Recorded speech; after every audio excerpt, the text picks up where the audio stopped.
Hi hello, कशात आहे? Hope छानच असाल. तर आज झालं काही, माऊ जी आहे तर ती थोडीशी आजारी होती, तर तिला हॉस्पिटलला घेऊन गेले आणि तिकडून आल्यानंतर चपाती जी आहे तर ती करायची राहिली होती. बऱ्यापैकी भाजी जी आहे आणि भात वरण तर ते झालेला, तर पटकन अशी चपाती लाटून घेतली आणि त्यानंतर एक काम होतं एक्स्ट्राचं, तर ते करण्यासाठी जाणार होते. माऊला औषध वगैरे पाजून झोपवली आणि त्यानंतर मला जायचं होतं गॅस एजन्सीमध्ये, कारण सिलेंडर जो आहे तो बुक करून महिना झाला तरी आला नव्हता त्यासाठी.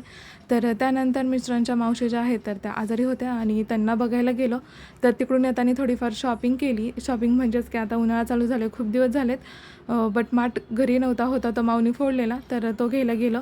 तर तो घेतल्यानंतर दुकानात शॉपिंगसाठी गेलो होतो माऊसाठीच.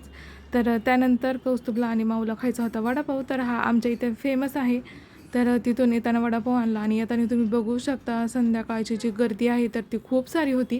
आणि त्यानंतर घेतली थोडीशी भाजी. तर आजचा दिवस जो आहे तर तो खूप धावपळीचा किंवा दगदगीचा म्हणायला देखील काय हरकत